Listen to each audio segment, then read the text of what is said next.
Captain Mike Anderson here. Let me show you my favorite tackle store, Gator Gyms.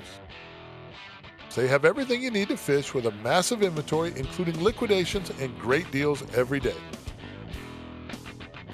Gator Gym's friendly staff can help you pick just the right gear in a no-pressure environment.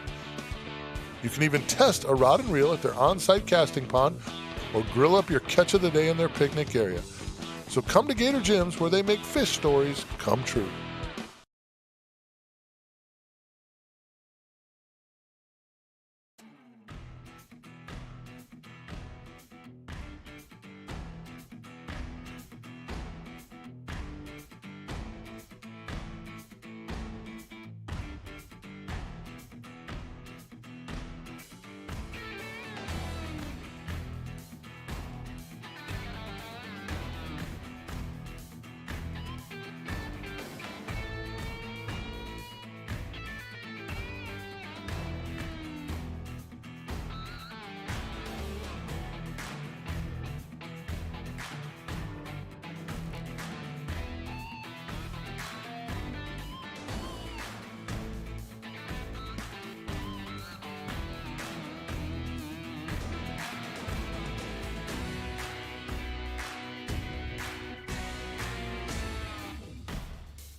Hey guys, Captain Dylan Hubbard here at Hubbard's Marina, and it's time for another Sunday night live stream show here from beautiful Hubbard's Marina Studios. Hopefully everybody is having a good Sunday and you're excited for the live stream show. I know I am, and hopefully you are too. We got a lot to talk about tonight, and sit back, relax, and let's get into things here. First off, want to thank everybody who's sending stars.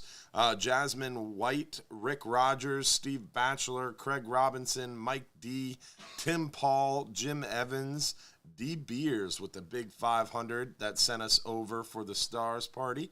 Appreciate it, D. And also Tony Barnes. And then I just saw Richard Blasak as well. Appreciate you all for sending stars. Huge support for us here at Hubbard's Marina. If you're watching on Instagram, YouTube, Trovo, Twitch, it's just a way to kind of show support. And then also subscribers through our supporters group. If you want to become a supporter, that's also a great way to show your support. Plus, with the supporters group, you get private access to our private supporters group, and with that, you get access to our supporters after show. It's a lot of fun. It happens live right after our live stream show. So you get a little bit more behind the scenes info and a little bit more connectivity, a little bit of a behind the scenes look, if you will. So check out the supporters group as well. Sean Carr, appreciate those 200 stars. And as always, Nick Nieves with the big numbers. Appreciate those 1,000 stars, buddy. Dylan, appreciate your stars too. Thank you, Dylan, for that. Also, want to give a shout out to our friends over at Gator Gyms Tackle, 3301 Pinellas Point Drive South in St. Pete. If you haven't seen our buddies over there at Gator's Gyms, make sure you do stop in, say hello, and tell them Hubbard's Marina sent you. If you brought a young angler with you, they do have free gifts for young anglers. So make sure if you bring a young angler with you, and even if you don't, tell them Hubbard's Marina sent you. I would appreciate it. Gator Gyms has a ton of really cool stuff in their shop. They have a huge inventory, and they really do a great job over there. So you want to go check them out. And again, tell them Hubbard's Marina sent you if you happen to stop in. And then also, we're going to, as always, get started here with showing you a little bit about what we've been catching, going over some photos, and going over the weather. And then we're going to get into your questions. If you have a question that you want answered live during the show, you do have to text us at that phone number right there, right in the corner of your screen. Make sure if you have a question you want answered live during the show, you got to text in that question there folks. Also, we're going to be giving away over $800 in free trips.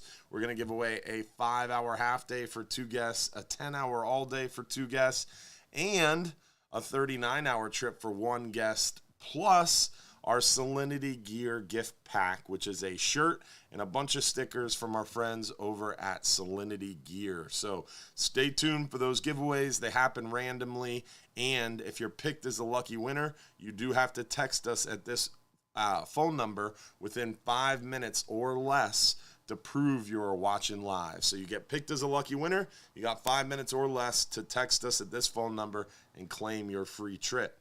Also, in order to be eligible for that giveaway, you have to comment 1 time on the Hubbard's Marina Facebook stream.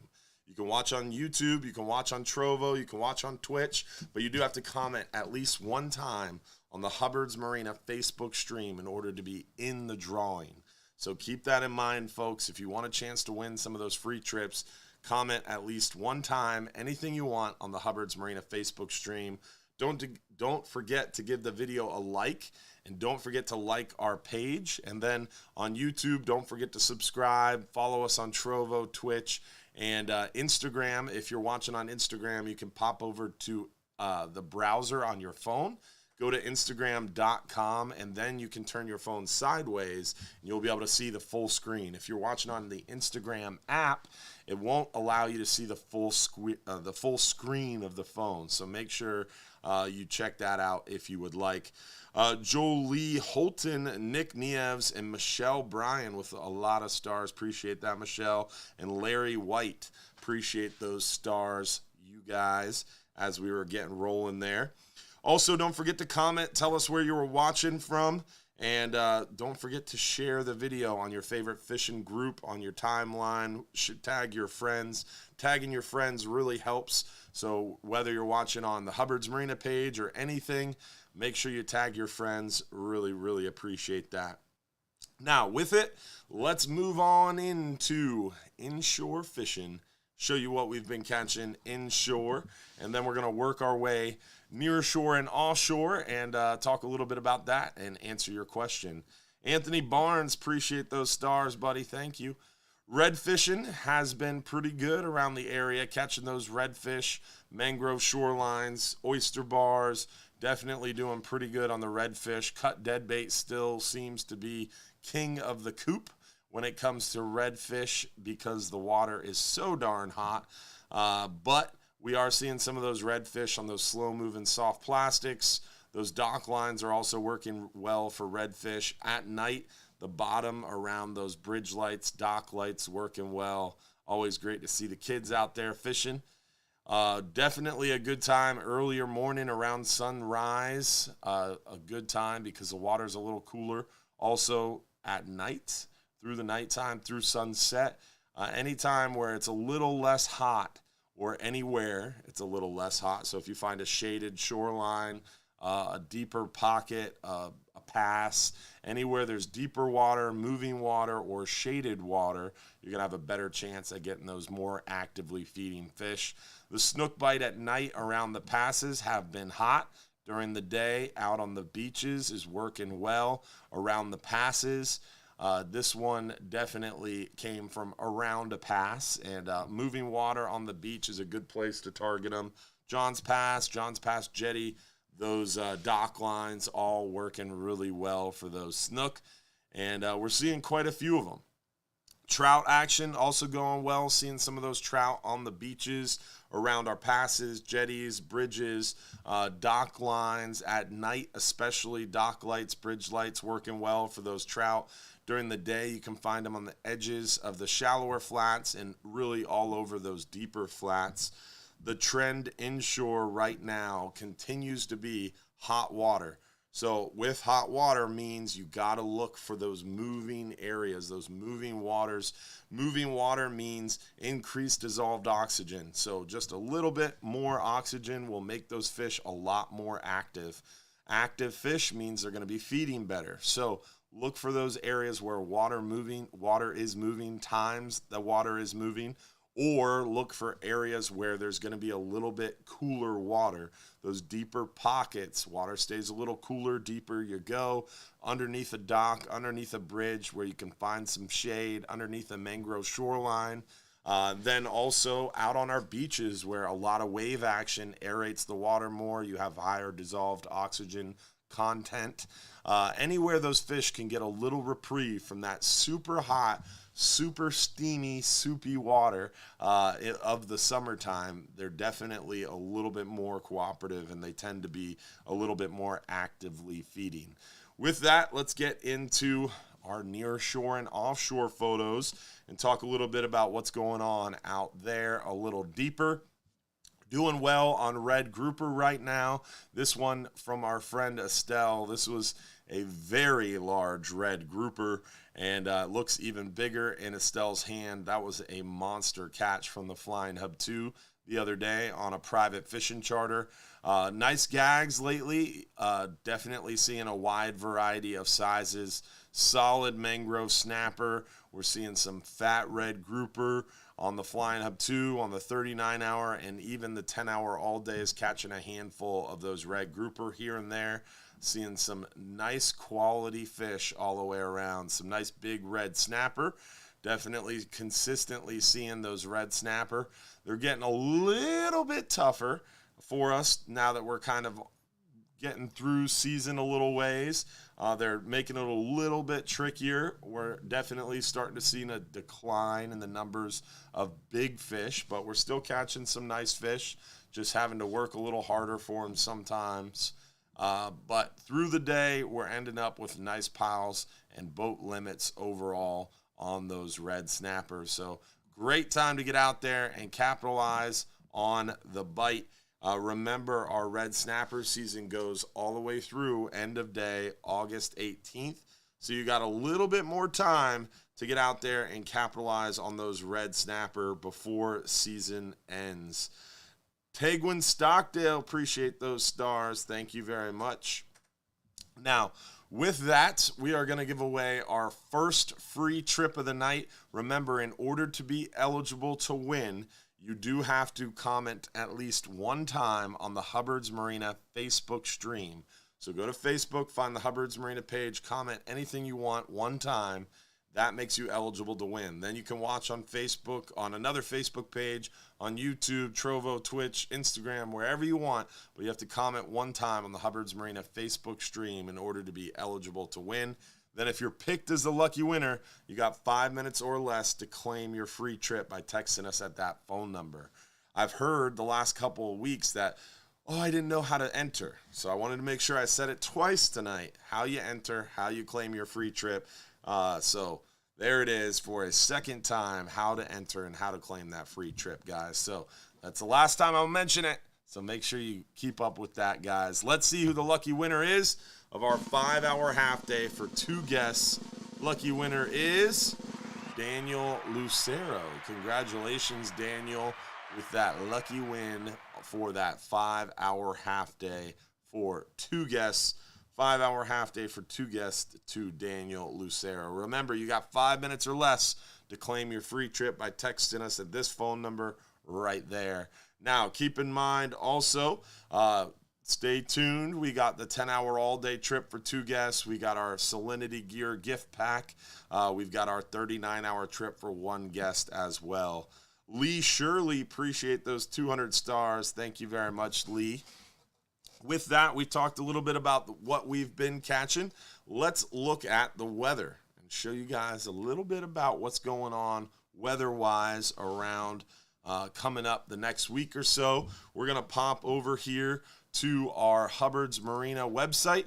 On our Hubbard's Marina website, go to fishing trips, scroll down to the weather links page. We added this cute little red circle, so hopefully you can see where we're pointing better. That was the idea there. So click weather links, and the weather links page is going to come up. We're going to start on the weather links page on the wind finder forecast side of things. On the wind finder forecast, we're going to scroll down to our 5 and 10 hour forecast area. And I always like kind of starting there. Excuse me. As you can see, we're looking at a little bit of a moderate wind, which is a nice change. It's been very, very calm and very, very hot. For some reason, Josh, I'm not able to control and zoom in a little bit. Yes, thank you, sir. So as you can see, a little bit more windy, not those dark blue colors that we've been used to seeing. So gonna be some 10 to 15s, but that is welcome. A little bit of a breeze is nice, a good anchor heading. So as we scroll through here, it looks like the worst weather we see is about 2.5 foot on the inshore report, and that's Wednesday, July 27th. So Wednesday, July 27th, a little bit more breezy. It looks like the chance of rain is up, and we see 2.5, 2.3 foot. So that's what we're looking at as far as weather is concerned. Pretty moderate winds, moderate forecast, but Wednesday, July 27th, we're expecting an increased chance of rain. Let's see if the West Florida Central buoy, which is about 45 miles to our southwest, let's see what that's claiming. So again, I don't see anything real crazy, only about 2 foot throughout the forecast, 2.3 throughout the forecast area. But again, Wednesday, July 27th is again a little bit more bumpy than the rest, with a little higher chances of rain, 3.5, 3.3 foot. So not crazy, but definitely a little bit increased Wednesday for some reason, which we're going to look at here. But again, offshore is the same, about 3.3 foot. Actually, further offshore, it looks calmer throughout the forecast area, only 2.5 foot, 2.6. It does get up to 3.3, but only on that one day, Wednesday, July 27th. But still, 3.5 foot's not bad. That's not going to cancel a 39-hour trip. That's not really going to mess up our plans too much, except for the Flying Hub 2 that Wednesday could be in a little bit of a pickle, could be a little bit too bumpy for that boat, especially with storms out there. 3.5 foot gets a little bit bumpy. We're going to scroll down to Mike's weather page at the bottom of our weather website. We're going to see what's causing this weather. So today's forecast area, we've got some mild high pressures, some increased moisture around. Tomorrow's forecast, high pressure, increased moisture, still pretty much the same. Day after tomorrow, Tuesday the 26th, not much going on. So what's causing the weather Wednesday, July 27th? Nothing. Don't really see a reason why, except for a high pressure kind of sliding down on us, which really wouldn't bring rain with it. So I'm not really seeing a good reason why the weather is increased, or the forecast is increased there for Wednesday, July 27th. But I guess it's one of those things we'll have to wait and see. Doesn't make much sense as a high pressure comes through, but maybe it will just be a little bit of Gulf energy and a little bit of moisture from how hot it's been getting pushed by that high pressure. So it could be just two ridges playing with each other, but I didn't really see that on the prog charts there. So definitely a little confusing where that forecast is coming from. But a little early, we'll know in a little bit. We are seeing a little bit of a slowdown now that we're on the backside of summer. People are starting to think about going back to school. Those 39-hour trips, those red snapper trips haven't slowed down too much, but we're definitely starting to get into the time of year where our afternoon half days are running much less full. Tomorrow's afternoon half day only has 8 people on it currently. So lots of good room coming up on some of those trips. Even the 10-hour trips, we're pretty busy, running pretty full. Now they're not so full, so starting to slow down a little bit on those day trips. Nick Wyatt, appreciate those 310 stars, buddy. Thank you very much. So definitely wanted to give that a shout out to everybody and let everybody know as a heads up. We're starting to see a little bit slower trend going on as the kids' school, back to school, starts to loom. Also, want to make sure we remind people about our slow pitch jigging trips coming up here on the next few months. starting after red snapper season. We've got those slow pitch jigging trips on our website there on hubbardsmarina.com. You can go to fishing trips, scroll down to long range, and then once you're on the long range trips, you'll see. So again, go to fishing trips, go to long range, and then scroll down to the slow pitch jigging trips, and that's going to show you the video. It's going to show you some of our tackle on our online store, but most importantly, it's going to bring up here the dates for those slow pitch jigging trips. Our first one coming up Monday, August 29th, 12-hour extreme. Tuesday, September 20th, 12-hour extreme. October 18th, 12-hour extreme. November 13th is a 39-hour. Then November 29th and December 13th are both 12-hour extremes. So check out that new website page and join us for one of those slow pitch jigging trips. They are filling up extremely fast. Most of them are getting pretty full already.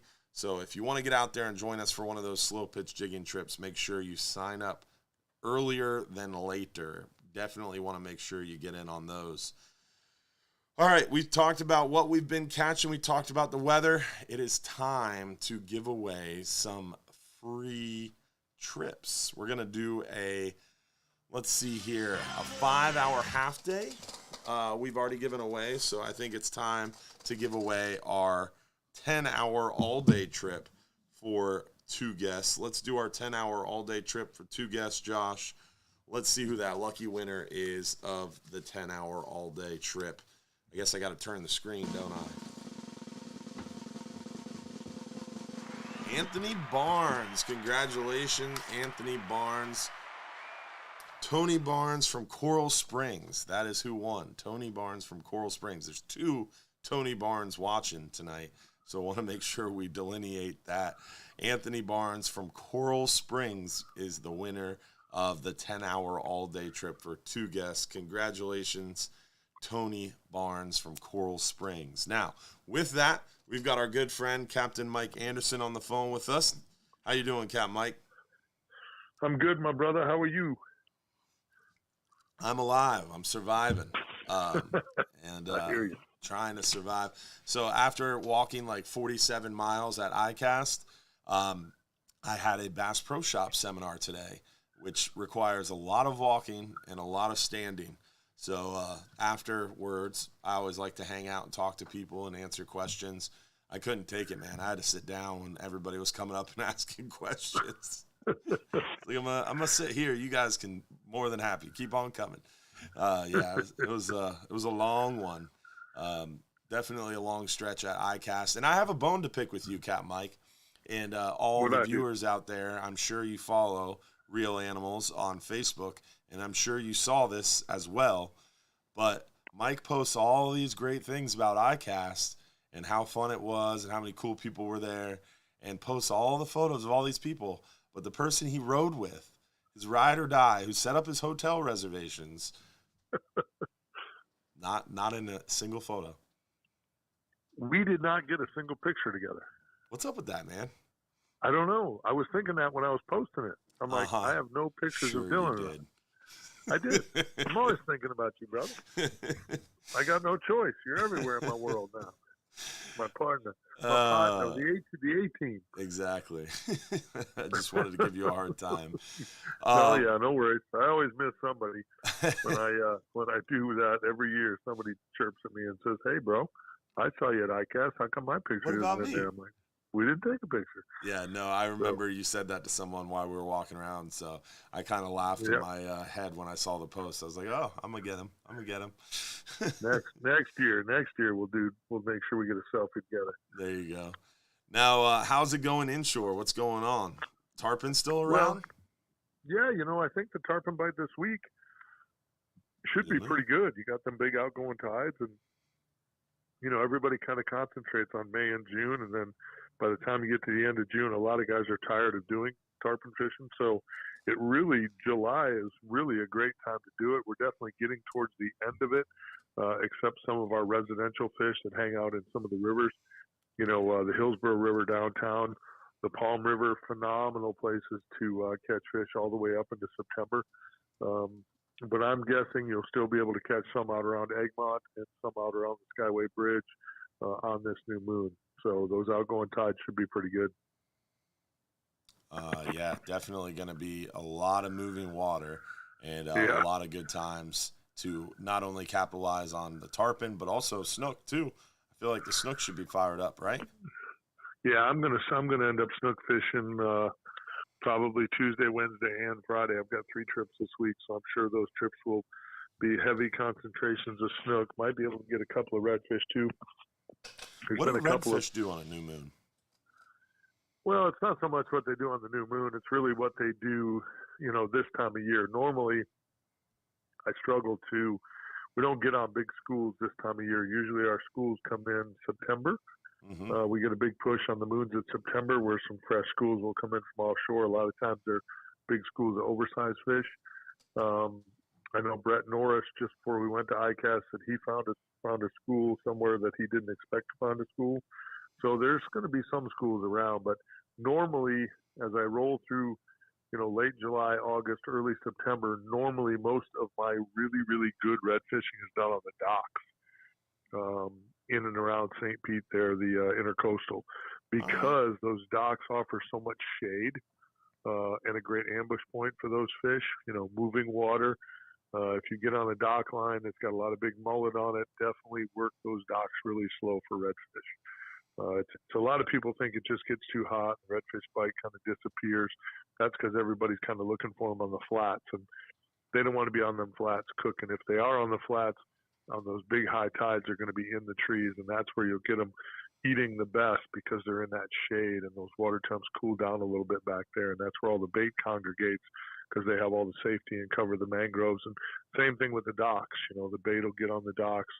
It'll be in that shade, and those redfish know it, and that's where they hang out. So lots of good dock fishing for big redfish this time of year. So, like, in the wintertime, being involved with the Fox 13 and the fishing reports and trying to kind of keep my thumb on the pulse of inshore fishing more than normal, really, really focused in the wintertime. Everybody's talking about dock fishing, and the dark bay mud radiates heat. So those fish are underneath the residential docks, residential canals. But now in the summertime, a lot of people are talking about that again. And I feel like I talk about dock fishing a lot. Is it different in the wintertime? Are you fishing the same docks you would in the wintertime, in the summertime? Or are you fishing like the tips of the canals in the summertime and deeper in the canals in the wintertime? You're fishing more of a mud bottom dock situation in the wintertime. Okay. Because the dark mud bottom heats up fast. Yeah. So the other thing in the wintertime, we get a lot of rat reds. Okay. And I call them rat reds, fish from 15 to 22 inches. There's several dock lines in the Bay Area that just get covered in those little rat reds. They'll be on the docks, kind of right in there with the sheep's head. So, a lot of times we're using little pieces of shrimp on jig heads, pitching up underneath the docks and just catching one redfish after another. So, but again, that's what you're looking for. This time of year, it's not so much that dark mud bottom. You're going to be on, especially around the intercoastal where you have good water flow. What I tell people, and it doesn't matter whether you're looking for redfish on the grass flats or you're looking for them on the dock lines. Whenever you look down into your bottom, whether it's muddy or sandy or whatever it is, if you see all the crushed shell, that's going to be an area that holds a lot of crustaceans. And in the summertime, in the wintertime, those are the areas you're going to find your redfish. I tell people all the time, if you see me catch a redfish, we learned this on the redfish tournament trail years ago. If you find a flat, you find an edge, you find a corner, a point, whatever, that's holding redfish, when you stick a redfish, if you look down into the potholes around that area where you caught that fish, you're going to find crushed shell there. And that's because one of the main, items in their diet is crustacean. So, I mean, it just comes with the territory. There are really good areas in Mosquito Lagoon over the years, Tiger Shoal, some other places over there that, year in and year out would hold redfish. If you drift over a pothole and look into that pothole on Tiger Shoal, it would be covered in shell bottom. The same thing happens here. Even on a mud bottom, you're still going to be able to see some of that shell in that mud in the areas in the area coastal that don't necessarily get muddy because the water moves through there so good because they're kind of narrow. Your sandy edges, your sandy areas of bottom on the dock line, there, if you look down there, there's going to be shell. And those are the areas you can expect to find redfish at certain times of the year. Very interesting stuff. Pull the secret out of them. Yeah, sharing some morsels with you guys tonight. Well, do you have anything else to add, throw in? Well, the only thing I would say, too, is as we get past this mood, or if you happen to be out there and you're on the change of the tide, that snapper bite is really, really picking up inside the bay. So depending on what the tides look like on the days I'm on the water, I haven't looked at it yet, but if I'm stuck, if I have a 10 a.m. high tide and I know by 11 it's going to be slow or turning to go out, just starting to go out, I'm going to fish snook in the morning, and then I'm going to change gears, and I'm going to go to snapper fishing on that slacker tide, fishing the rock piles around the skyway, fishing the pilings, fishing the bridges, fishing the markers. But you want to fish on a little bit of a slower tide. Those fish do better when they don't have to come out and fight that tide so much. They tend to be a little more active and feed a little better on the slack tide and the beginning of the incoming or the beginning of the outgoing. So that bite should be good, but it'll get better as we get away from this moon and those tides slow back down. Like not this next week, but the following week, I'll be snapper fishing hard. So I gotcha. Just another little morsel. There it is. Well, I'm just delivering them tonight. Dropping knowledge. Don't forget, guys, you can check out Captain Mike Anderson and myself Saturday mornings, 6 a.m. to 8 a.m. on our Real Animals radio show on News Radio 970 WFLA. And then also it streams live to the Real Animals and Hubbard's Marina Facebook pages. Plus, don't forget, Real Animals can also be found. The TV show can be found on Waypoint TV, and so can this show. If you search Hubbard's on Waypoint TV, you can find past episodes of our live stream show right there on Waypoint TV. But you don't have to look for the Real Animals. It's like right there on the homepage. It's kind of front and center. So you don't have to look for his show, but it's definitely a cool way to catch up with Capt Mike's show and then also see past episodes. Again, Waypoint TV, it's an app. Download it on any device. You can also visit their website too. So a cool way to kind of keep up with the Real Animals and Hubbard's Marina too. So appreciate the call tonight, Mike, and thank you for keeping us up to date on the happenings inshore, brother. All good, my friend. To all your listeners, have a great week. Catch them up. You, Dylan, we'll talk as the week goes on. I appreciate you. Had a great time at ICAST, and appreciate the time we spent together, brother. We'll talk soon. Yeah, man. I appreciate it, too, and I'm still mad at you for showing me the Southwest Whopper at Burger King. We still got to talk about that. I was going to Bass Pro today and really tried hard to actively avoid routes that had Burger Kings on them because of you. So thank you. Yeah, well, those are little tips that you don't have to share with everybody. Did I just air it out as your wife in the other room like, what? Exactly. We're on a diet and you're eating Whoppers? Jackwagon? We didn't get fries. We just got Whoppers. No, I didn't even get a Coke. I drank my water with it. Yeah, that was super healthy. Diet Whopper. Diet Whopper. Thanks, brother. Have a good night. All good, brother. You too, pal. See you, man. Diet Whoppers. You heard it here first, folks. If you don't get the soda and you don't get the fries, it's a Diet Whopper. And we just invented that right here tonight on the live stream show. Diet Whoppers. Oh, that's awesome. So Josh has our Waypoint TV page pulled up here on waypointtv.com. Again, you can find it on the Waypoint TV app. You can download it on a smartphone, tablet, on a Mac computer, Apple TV. Their app is everywhere, and it's a free app. So you can literally watch like tons of TV shows, fishing TV shows, and hunting TV shows. Literally all they have on Waypoint TV is fishing and hunting. They have fishing education, hunting education, tutorials, and then shows, podcasts, and then even the Hubbard's Marina show too. So You could search Hubbard's Marina, Hubbard's, whatever. It's labeled the Hubbard's Marina live show on Waypoint TV. And like I said, you don't have to look up Real Animals. It's right there on the homepage. So he has, I believe, the #1 trending show on Waypoint TV. So definitely check it out. It's a pretty cool free app. I downloaded it myself when Mike was talking about it. I was like, what is Waypoint TV? This is silly. And I downloaded it, and I went down a rabbit hole listening to a bunch of different podcasts. I'm not a big hunter myself, but some of those outdoor shows, hunting shows, hiking, were actually really, really cool and entertaining. So I found myself going down a deep hole on Waypoint TV. So free app, pretty cool. If you're going to sit and stream a show and veg out, might as well be fishing or hunting, right? And it's free, unlike Netflix and all the other streaming services that we seem to use. All right, so let's get into your questions. Let's get into some questions. We've had a few questions here. First one, is iCast open to the public or just commercial and dealers? So iCast originally was in Las Vegas. It was originally not called iCast.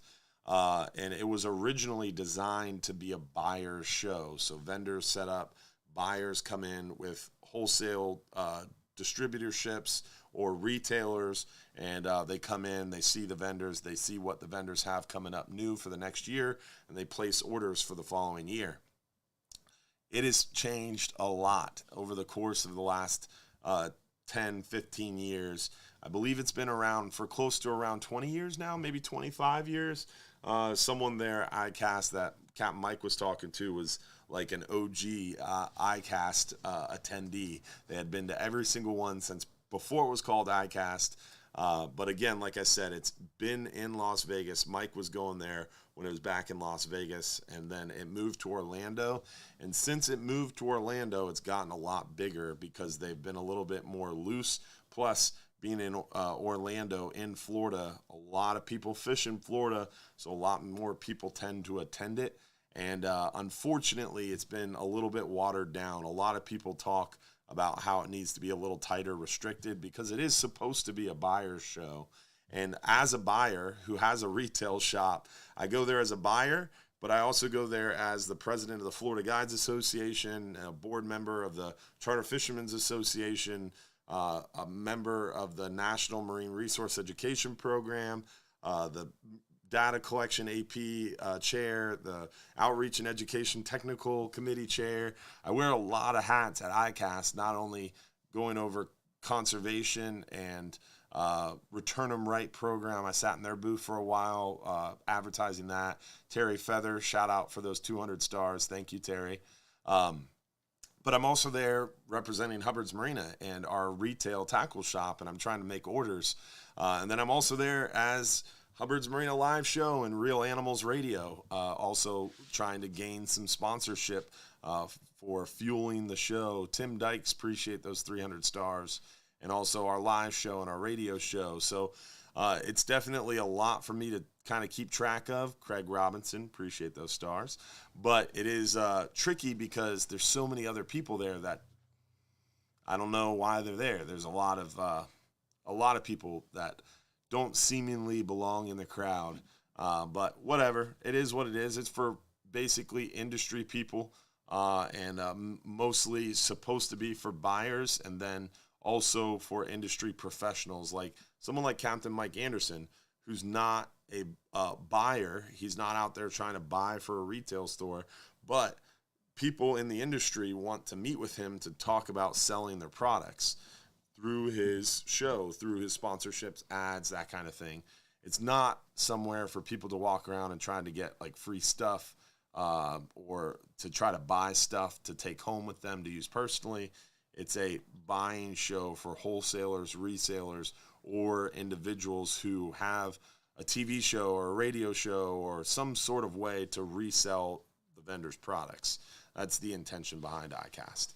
So hopefully that answers your question. But a lot of times, like you can, if you know a wholesaler, a reseller, or a vendor at the show, you can talk to them, and a lot of those vendors and a lot of the wholesalers or retailers will be like, oh yeah, I'll get you into iCast.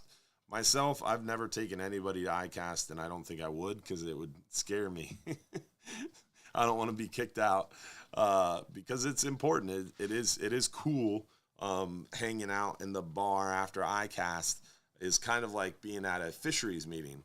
You have all those fisheries managers, fisheries scientists, and captains in one room, and it's really cool. People that you would never see in a bar together or in a room together kind of are forced to be together. And same thing with iCast. You would never get an opportunity to see a Daiwa, a Shimano, a Penn, a Danco, an Engel Cooler, an NLO Jigs, JYG Jigs, Temple Reef. You would never see all those people in the same room, but at iCast, they all are. Plus, all the people like me who have retail shops, all the vendors like DOA, Engel, all those people are there, Mirror Lure. So it just forces us all to be together. It's a great networking opportunity. It's great to see everybody. And, yeah, there's a lot of beer drinking going on. Hello, it's a fishing event. After about 4 o'clock, there's like 1 million kegs of beer throughout the convention center. And then about 6 o'clock, they start turning the lights off on you to like get out of here. But then there's like 3 hotels in walking distance, and everybody kind of pours into those hotel lobbies. And you can guess what happens from there. So what you're saying is you can get us all in. No, Fritz. What I'm saying is I can't get you all in, but it is a possibility that you might know another wholesaler or retailer that could or would. What do the stars mean? So the stars are just a way to show your support on Facebook. That's all they are. Are they a scam? No, they're not a scam. The more I watch this, I feel like Hubbard's Marina is nothing more than a scam of people that really want to fish. All right. Well, I appreciate that. Taking a couple hours out of my Sunday night every night to scam you, apparently. I didn't think so, Jeff, but hey, it is what it is, man. We're all entitled to our own opinions. I'm having an issue with my offset iron sights being blocked by the turrets of my scope. What would be the best way to fix this? I love this question. Are we going to start talking about guns? Offset iron sights being blocked by the turrets of my scope. Yeah, I feel like there's a lot of different ways I could go with that, but most of the time you need to have scope sights, or like if you have a silencer sights. You're supposed to have different sights to match, iron sights to match your scope. I like those little 45s, but we're not going down the firearm route. Talk about a rabbit hole. We will definitely be called a scam again, because we will not start talking fishing again at all. Can you explain what bait and how to prepare for your 10-hour trips going this Sunday? On the 10-hour trips, generally, we're going to be providing to you threadfin and squid. And then we also have available to you live pinfish and live shrimp. Now, you can bring whatever bait you want on the boat. We sell a whole octopus. We normally sell a whole octopus. It's been tough to get lately. We sell a whole squid. We have bonita in the office. We have cigar minnows, a bunch of different things in the freezer in the office that really work well for options to take out there on the 10-hour trip. But what I would recommend on a 10-hour trip is, if you have first-time anglers with you, younger anglers, get them set up with the lighter tackle and a small cube of squid. A lot of action, catch you a lot of those smaller good-eating fish. You'll fill a stringer up with gray snapper, white grunts, porgies, vermilions, lane snapper. You have a great time. If you're a little bit more advanced, I would be fishing a double snell rig with a smaller chunk of threadfin, targeting those lane snapper, vermilion snapper, mangrove snapper, potentially a red grouper, or use a little bit larger threadfin chunk for those red grouper, or potentially use some of those live shrimp for the hogfish, lane snapper, mangrove snapper, or a live pinfish for the red grouper, whole threadfin with the tail cut for the red grouper. Generally, on a 10-hour trip, you bring one conventional, or at least what I would do is bring one conventional rod with like 30, 35, 40 pounds of drag, around a 40 to 50 pound main line, 40, 50 pound leader, a 3 to 4 ounce egg sinker, a 4 to 5 foot leader, and a 3 to 4 aught hook for the squid, shrimp, and then maybe a 5 or 6 aught hook for the pinfish or the whole thread fin with the tail cut. And I'd be using on the smaller hooks and the squid and the shrimp, 30, 40 pound leader. On the thread fin, the pinfish, I'd be using like a 50, 60 pound leader is what I would recommend for a 10-hour trip. But keep in mind, on our website page, if you go to our website, hubbardsmarina.com, and you click fishing trips, you scroll down and click mid-range trips, and then click the 10-hour trip. On the 10-hour trip page, you scroll down on the 10-hour trip page just below the videos. Josh made me hide this. I didn't like hiding it, but Josh's suggestion, and it was more than just Josh. I give him a hard time about it, but also our advertising, a lot of people said I should hide this. But again, let me point it out to you. So 10-hour trip page, scroll down past the calendar, past a little bit of information here, past the videos, and then there's a big bar that says, want to know more? Click here. Watch what happens. Boom. Very bountiful amounts of verbiage pops up. What? If I may interject here as well, the new website will actually have tackle recommendations easily findable. Ooh. So no more scrolling to the bottom. You can find it near the top. Yes. In a shorter, abbreviated. That's not going to happen. Don't lie to them, Josh. No, I'm putting the content. Don't you lie to these people, these fine folks. It will not be shorter. It will. If anything, it's going to get longer because I'm going to copy and paste what's there. I'm going to add to it. No, absolutely not. Well, then obviously we're going to we're already discussing having this again, where it's Josh's little short abbreviated version. And somewhere there's going to be like a click to read more button, and it's going to be Dylan's version. It's going to take you to 10-hour fishing tackle recommendations.com. We probably own that URL. Probably. If we don't, let's get that. That's funny. Let's see. What other questions do we have here? How are baby fish made?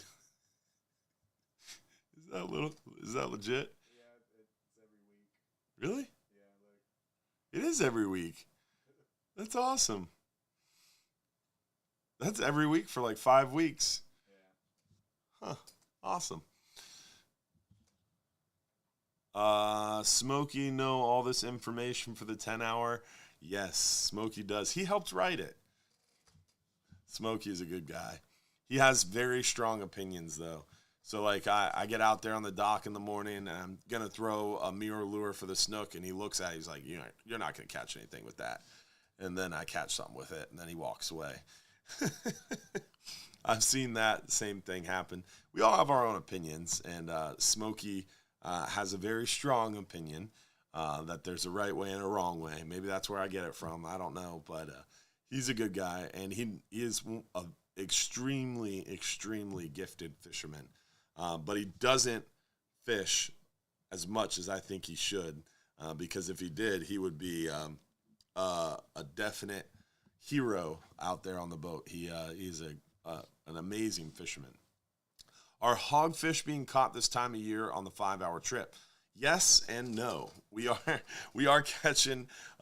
It's funny I said that. I made myself laugh because during the Bass Pro Shop seminar today, I think I said yes and no, or both, or yes to a lot of different questions today, because there was so many different variables that go into a question or an answer for me that a lot of times it's an ambiguous answer. I keep mispronouncing that. So to answer your question, we are catching hogfish. So the answer to your question is yes, we are catching hogfish. But asterisks, we're not catching a lot. So we are seeing most of our hogfish caught when the water is cooler. when water is cooler, it's definitely more common to catch bigger numbers of hogfish. They concentrate on ledges. They get a lot easier to target. So a lot of times, October-ish through March, April-ish, we catch the most amount of hogfish. So definitely a good time to target them would be October-ish through March, April-ish, depending on weather. A little cooler water temperatures, those hogfish get a lot easier for us to target. But yes, we are catching them now. We are catching them on our 5-hour trip, on our 10-hour trip, but we're not catching a ton of them. So apparently our comment section has been totally taken over by the discussion of the recent events on our Hubbard's Marina. Josh, pull up YouTube, dog. Let's not show it on live. We won't show it on live because there's probably kids watching, but we got to pull up YouTube and explain what's going on. So if you go to Hubbard's Marinas, or if you go to youtube.com and you find the Hubbard's Marina page, right on the Hubbard's Marina YouTube page, you're going to come up to our main page, and under uploads, you will find a video labeled Lady Pooped on John's Pass Boardwalk. It's got nearly 7,000 views, and the title speaks for itself as to what occurred. So, group of family, people were walking down the boardwalk at 9:53 at night. There's 4 or 5 public restrooms around John's Pass. There's a myriad of different bars and restaurants around that are open and available, but a nice woman decided to relieve herself in our boardwalk booth in front of a 4K security camera. So shout out to her. She did have the decency to relieve herself in a bucket, but then left the bucket behind for our staff to clean up. And the reaction video to the staff finding and then cleaning up the bucket was way better than the original video. But we have not posted that yet because, unfortunately, it was a little too colorful for YouTube. And no, Josh, that's a scam. The woman who said, oh, yeah, it was me or whatever, or alluded to it being her, yeah, it's some not so family-friendly YouTube channel that you don't want to click on. I made that mistake for everybody. Don't click on it. So, yeah, brought it up. Everybody was talking about it in the comments, so I wanted to clear up the poopy conversation. It did happen. There is a video on our YouTube channel. It is not graphic, but it's disturbing. It's disturbing. What combo? Oh, wait. It's 9:21. I think it's time to give away our Salinity Gear gift pack. We gave away our 5-hour half day for 2 guests. We gave away our 10-hour all day for 2 guests. Let's give away our Salinity Gear gift pack. This is a free Salinity Gear shirt and a sticker pack from our friends over at salinitygear.com. If you haven't checked them out yet, definitely do so. We carry a full line of Salinity gear in our shop and a ton of cool stuff from our friends over at Salinity in the Hubbard's Marina gift shop. So if you haven't checked any of that out, make sure you do. But if you're picked as a lucky winner, you have to not only send us your home address, but also your shirt size. What size shirt would you like in your Salinity Gear gift pack? And would you like it hooded or not hooded? It's going to be performance long sleeve fishing gear. Do you want it hooded or do you want it non-hooded? And what size are you? Along with your home address. So let's see who the lucky winner is of that Salinity Gear gift pack. Melissa Steves, congratulations. Watching with her hubby, Dan the Fishman is her hubby. So congratulations, Melissa and Dan. Now, Melissa, I better not see like 3X in there because I know you're ordering for Dan. So order for yourself. I will double check that. All right. So if it's Dan logged into his wife's Facebook page, we're gonna find out. What combos would you recommend for inshore fishing? Looking for something you can use for most species without spending much money. So I get that question a lot. What's the best reel? What's the best rod? What's the best combo? I don't want to spend a lot of money. And unfortunately, especially in today's day and age, that is a very subjective target. Some people, $150, some people $50, some people $300, some people $1,000, so it depends on your budget. So whenever you're going to ask what's the best rod, what's the best reel, what's the best combo, it's helpful to know what your budget is, so that way I can direct you a little bit more effectively. But to answer your question, best combo all around, you want to look for something like a 3,000 to 4,000 series spinning reel for a good all-around inshore combo. For like snook fishing around a bridge or a dock, you might want a 5,000 or 6,000. For tarpon fishing, you might want a 7,000 or 8,000, or a 6,000 to 8,000. For flats fishing, you might want a 3,000 or 2,500. So it kind of depends, but a good 3,000 to 4,000 series spinning reel is a good all-around. I've always liked a 4,000 series because I'm a little bigger guy. A little extra weight don't matter. And again, I don't inshore fish a ton, so I always kind of opt for a 4,000 as a good all-around. But some people say 3,000, 3,500. Basically, you want something a little light if you're going to be casting artificial lures more all day. Whereas if you're not going to be casting a lot, you're going to be live bait fishing more, then you can go for something a little bit bigger, a little bit heavier, that's going to be a little bit better all around. So it kind of depends on that. And then also your budget. Like if you're trying to spend under $75, a Daiwa Eliminator combo would be good. If you're spending $150, maybe a Daiwa BG combo. If you want to spend a little bit more, like $300, a Saltist combo. If you want to go for broke, Saltiga combo. You never know. But whatever it is, we have it in our shop. We have a ton of Daiwa tackle, Daiwa rods, Daiwa reels. We know a little bit about Penn. If you want to buy bottom of the barrel stuff, no, I'm just kidding. Some people like Penn. I like, personally, Shimano Stratic series, the CI14, the original Stratic FKs. I think that's about the only one that I use a lot of in Shimano, but they have some nicer reels like the Sargosa.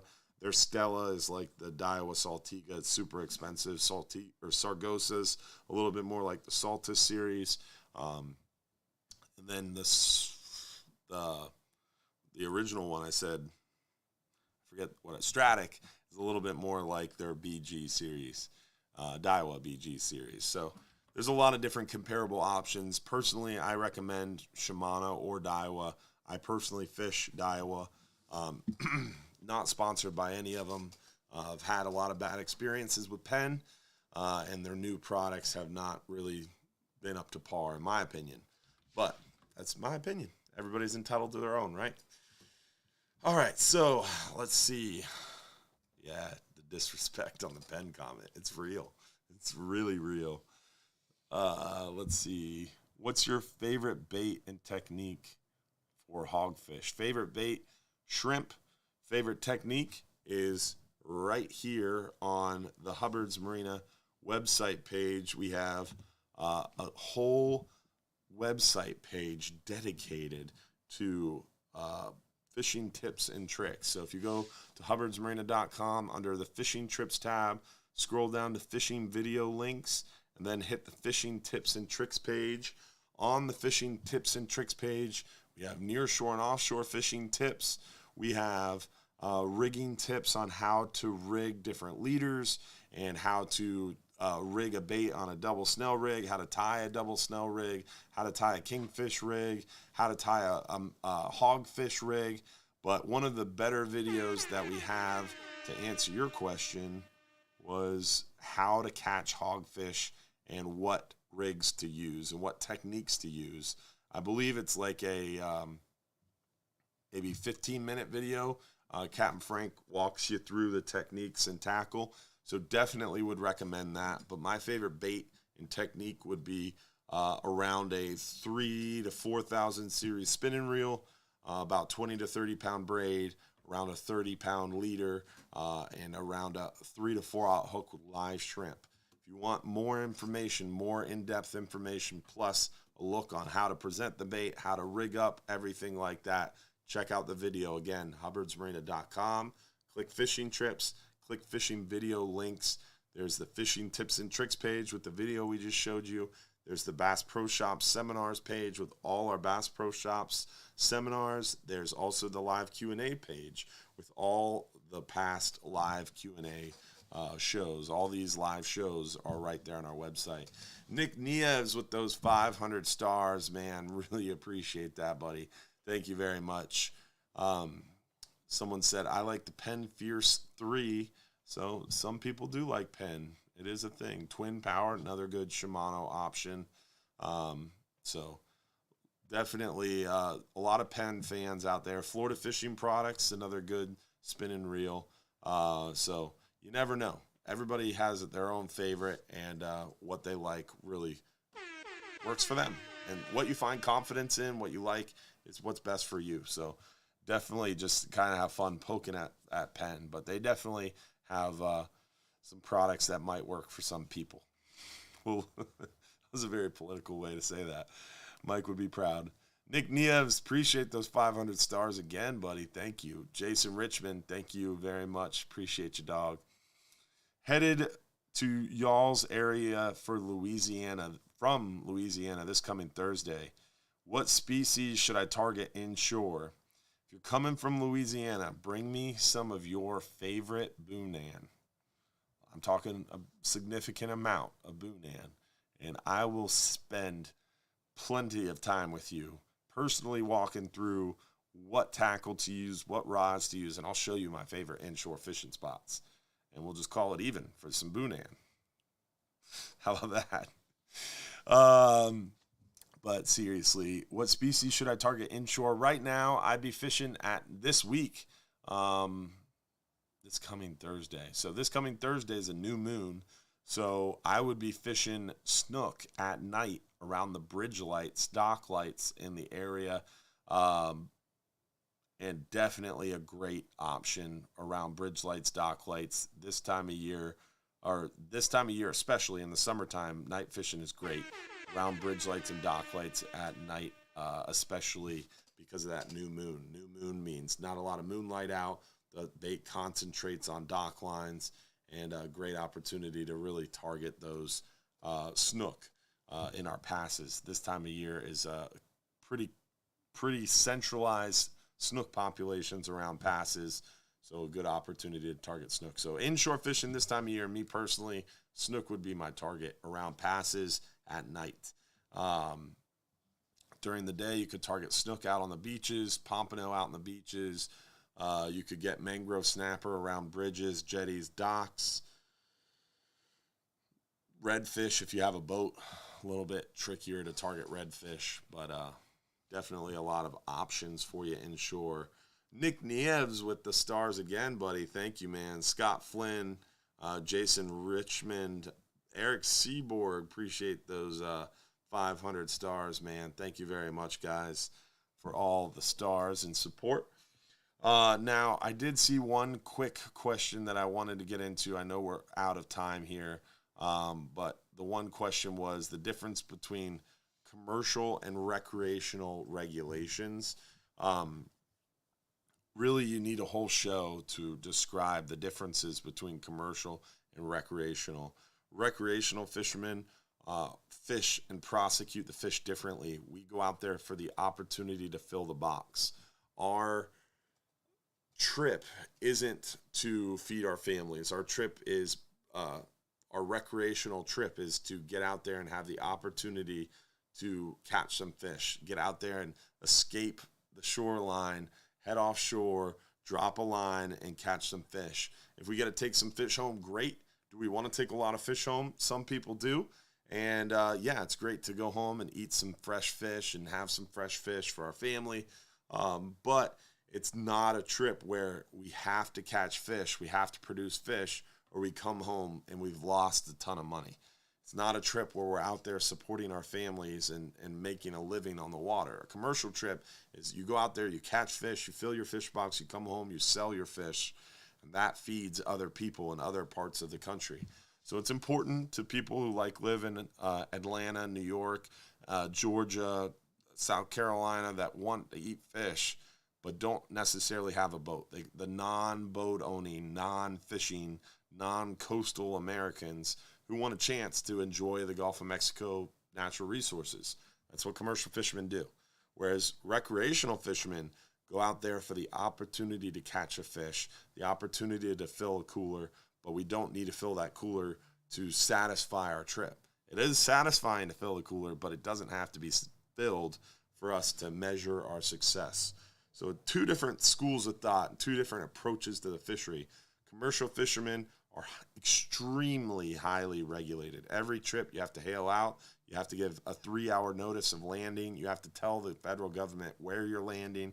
You have to then make it open to the federal government to come by and see your catch. Every fish that is caught is weighed, measured, and a lot of times an FWC officer or scientist is there to weigh and also measure and also take scientific data from. Then all of those fish are sold to a dealer. The dealer has to do reporting as the fish are intaked and then sold. Then wherever the fish are sold are also tracked. So that fish is tracked from the time it's caught to the time it makes it to the dock, to the time it goes to the dealer, to the time it goes to the restaurant. Every step of the way, someone is tracking and also recording that fish. It's the most highly regulated opportunity to fish anywhere. It's absolutely insane the amount of regulation and red tape they go through. Plus, they have vessel monitoring in real time. Every 10 minutes, their vessels are pinged, so they know where they're at all times.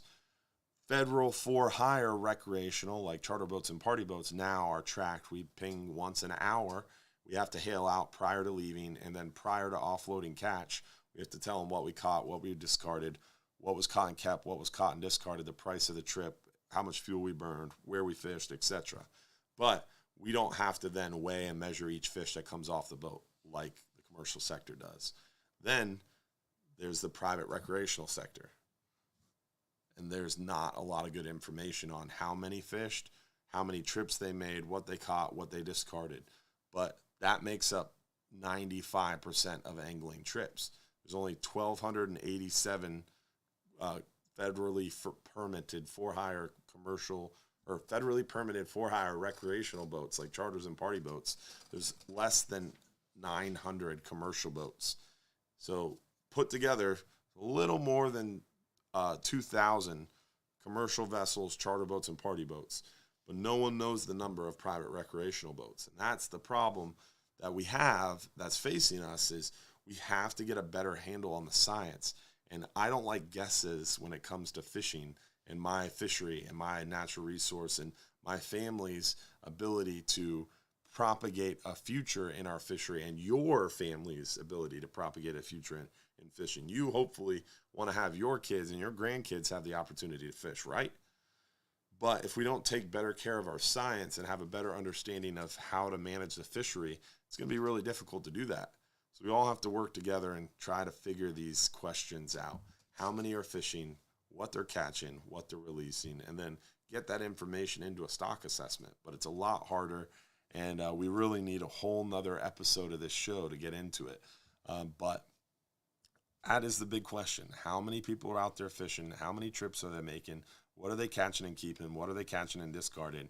And how long does it take them to catch X number of fish or catch per unit effort? So really, really, really interesting stuff that I'm sure I've lost a lot of people on. But the answer to your question is it's two totally different fisheries managed two completely different ways.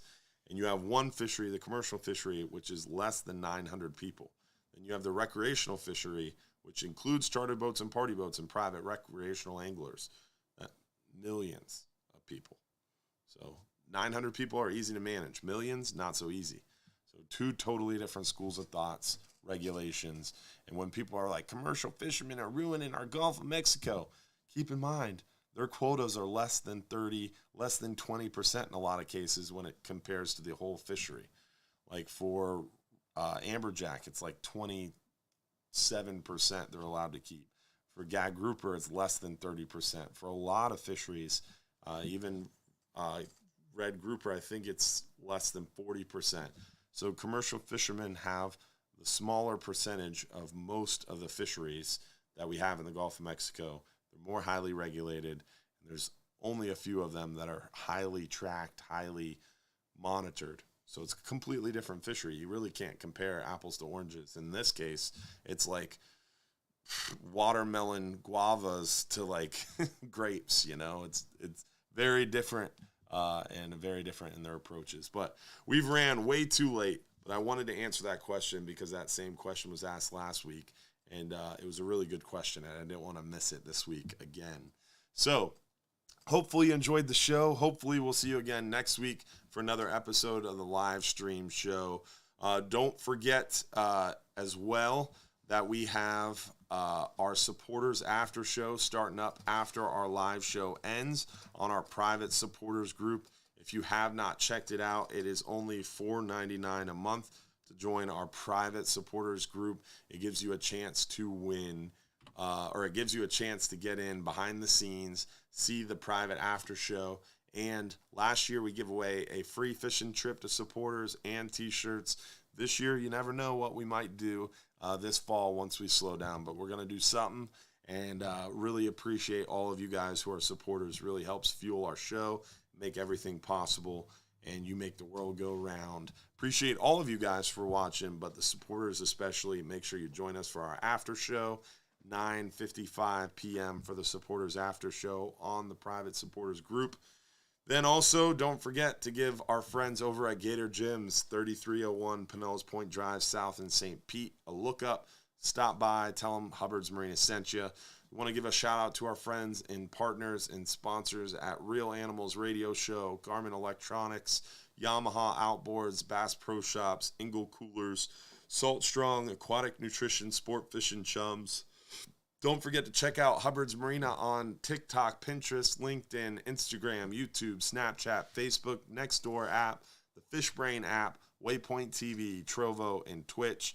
And then don't forget, again, come out and join us inside Hubbard's Marina, inside John's Pass at Hubbard's Marina sometime soon. Don't forget, if you're too busy to go fishing, you're just too darn busy. Hopefully we'll see you soon. Let's see who won a 39-hour fishing trip for one guest. Chris Collins. Congratulations, Chris Collins and family. That is pretty awesome. Even though you ditched me to go scalloping today, I still love you guys. Appreciate y'all watching Tight Lines, and we hope to see you next week for another episode every Sunday night right here on the Hubbard's Marina Facebook, Instagram, Trovo, and Twitch pages. Don't forget to like our pages, subscribe on YouTube, and come out and see us inside John's Pass at Hubbard's Marina. We'll see you on the Supporters After Show, 9:55 p.m. for all you supporters. If you're not a supporter, you can become a supporter tonight. Check out the link we're going to drop in the comments for y'all. Have a good night. Thanks for watching.